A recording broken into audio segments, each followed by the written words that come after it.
Hey guys, what's up? Television Menu today. Tara, pag-isapan natin itong bagong pabuladas ni Trillanes. Kaya tuloy, matagal nang sinabi ito ni VP Sara, no? Tungkol kay Trillanes. Pag-usapan natin kung bakit nga ba sinabi ni VP Sara that he respect crazy people like Trillanes.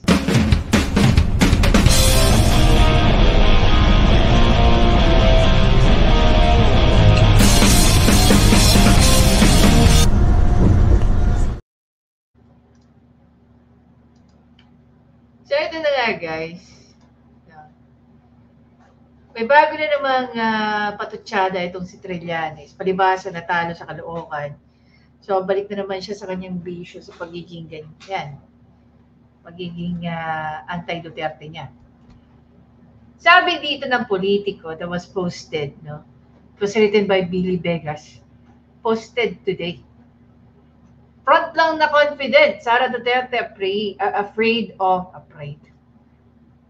Kakapanood ko ng mga ni Dan Fernandez, nagkakaroon ako ng PNF effect. Afraid of impeachment case, sabi ni Trillanes. Ayon sa kanya, convinced siya that VP Sara is afraid of the impeachment case filed against her. Siya nga itong may gusto ng impeachment trial niya. Palakin nga natin guys para makita nyo. Diba? Sabi niya, she wants the impeachment trial para magkaroon ng bloodbath. At mukhang sasabit din dito si Trillanes pagka nagkalabasan ng ebidensya. Diba? Excuse me.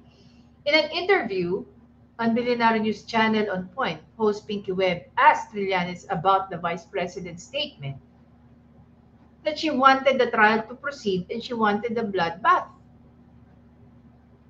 Ano yan? Lip service yan? Nag-ano sila? They're saying one thing but they're doing another? Si Bongbong Marcos lang ang gumagawa niyan, hindi si VP Sara. Kanino bang bata yan sila Bato na nagsisirculate ng resolution? Di ba sa kanya? Pwede nga sabihin, Mr. Bato, tigilan mo na nga yan. Baka sabihin, natatakot ako sa impeachment, pero hindi. Alam mo, here's the thing though.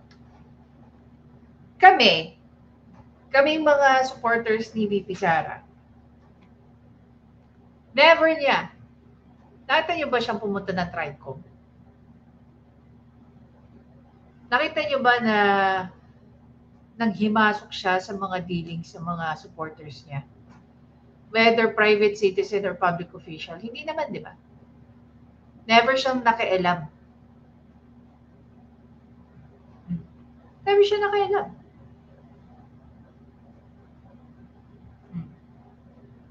So, ang gustong mangyari dito ni Trillanes, diktahan ni VP Sara, itong si Senator Bato de la Rosa, natigilan yung pag-ano ng resolution. Oh, ano ba sabi dito ni Trillanes? Si Sara yung front lang niya yung parang confident siya, but I can imagine her shaking. Hindi nakakatulog yan.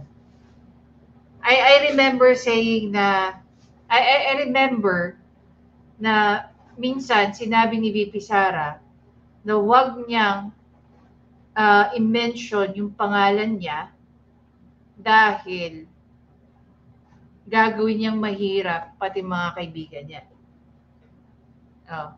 Kababaeng tao na ni VP Sara for saying that, for dragging VP Sara as she was a mayor then.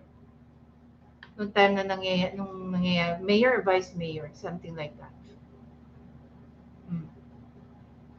Tapos sasabihin to ni Trillanes, kung pagdating sa pagkaduwag lang, ikaw yung may history na binitbit ka na mga kapwa mo sundalo at nahihi ka pa sa pantalon mo. Baka nakakalimutan mo yan. At nakita natin lahat yan dahil nakapost yan sa mga news. And you have the audacity to say this? Feeling mo ikaw yung matapang? Diba?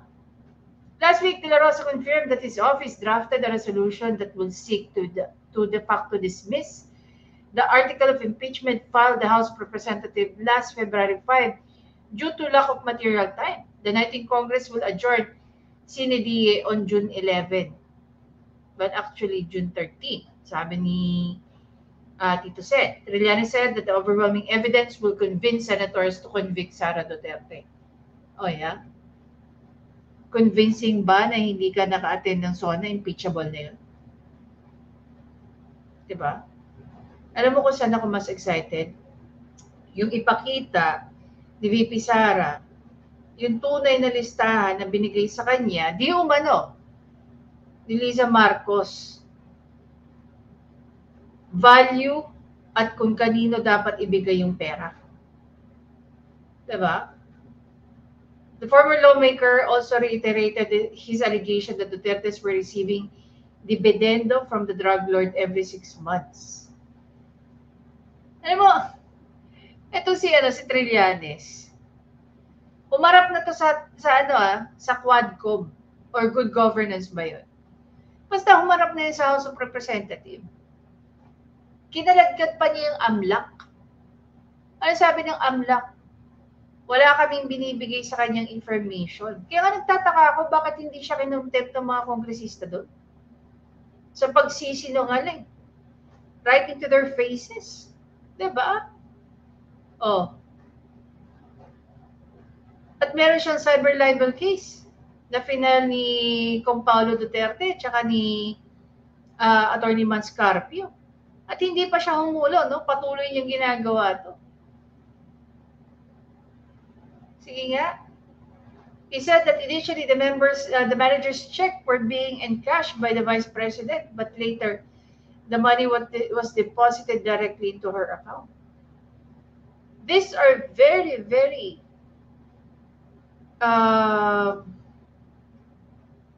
sabihin na lang natin strong allegation against the Vice President.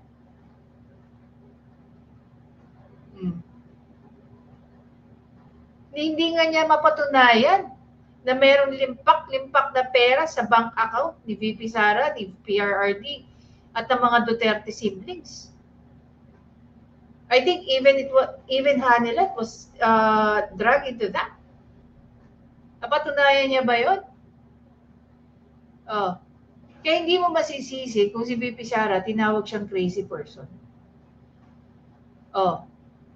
Pag nakita yan ng taong bayan, pati yung mga supporter nila sa Mindanao, sa military, sa police, they will realize now na tama pala kami all this time, the former lawmaker. Trillanes asserted that the Senate should try and decide on the articles of impeachment and not outright dismiss it without even seeing the evidence. If I remember it correctly, on the top of my head,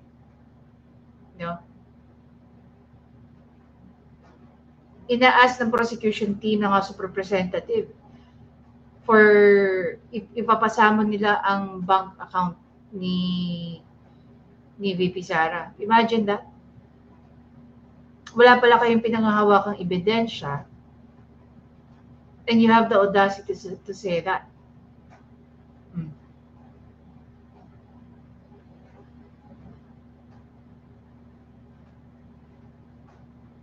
Wala pang napatunayan si Trillanes ever in his life about what he says about tungkol sa mga Duterte. Paulit-ulit lang niyang pinapatunayan na siya ay isang sinungaling. Diba? Tingnan niyo yung sinabi rito ni VP Sara. I believe in democracy. I respect his opinion, but I think he's really going crazy, and but I still respect crazy people. I believe. It's not only this one, diba? Meron pa naging si VP Sara noon tungkol sa pinagsasabi niya. Nahanap ko nga yun Sandali, hanapin ko. Try ko. Ito guys, nahanap ko yung sinabi ni Sinabi ni VP Sara. Pakinggan natin. Ni Alon, Senator Trillanes, binalaan din niya ang senador na ang huling taong kinainisan niya, siniguro niyang nahirapang pabagsakin siya. Natalo din daw ito sa eleksyon at naiwang mas mahirap ng 1 bilyong piso. Tulad ng sinabi niya kay Speaker Pantaleon Alvarez, payo niya sa senador, huwag siyang isipin, banggitin man lang o kahit ibulong ang kanyang pangalan. Lubayan daw siya ni Trillanes kung hindi raw nito gustong mapagastos siya at kanyang mga kaibigan ng mahigit 1 bilyong piso para mabaliwala siya sa 2022 presidential elections. Kung di raw papakialaman ni Trillanes si Mayor Sara, may matitira raw ng pwesto para sa dilaw na senador sa 2019 elections. Kung ang kanyang ama raw, niniwalang balang araw ay mababaril si Trillanes, si Mayor Sara, sisiguruhing buhay ang senador pero nahihirapan. Nilarawan na raw siya ng kanyang ina na walang puso, kaya babala niya kay Trillanes, huwag siyang galitin kung gusto nitong maging mahalaga pa sa hinaharap. Payo niya kay Trillanes, makinig sa kanyang ina. Trillanes is confused and I think he's going crazy, and I think na I'm starting to believe the rumors about his getting hooked on something because there is no other explanation for his obsession. Ni Alon, Senator Very epic, guys, pero para sabihin ni Trillanes na takot si VP Sara, this is just something that will remind us of how strong itong si VP Sara. She will not gonna back down. Hindi kanya tatalikuran. Haharapin kanya head-on. Para sabihin mo na takot o duwag si VP Sara sa impeachment. Siya nga may gusto ng trial eh. It's just that they have to check kung may nababiolate na batas. Hindi rin naman tatanga-tangayin si VP Sara. Even if she wanted the trial and even if she wanted the bloodbath, still, titingnan niya kung legal pa ba yung pagpapa-impeach sa kanya. Diba? Hindi na rin natin maintindihan yung obsession nito ni Trillanes kay VP Sara. Kaya katuloy tinatawag kaning lamig na sundalo. Whatever that means, diba? Whatever that means. But surely, si VP Sara yung tipo ng taong hindi mo matatakot. Pwedeng ikaw, pero hindi siya.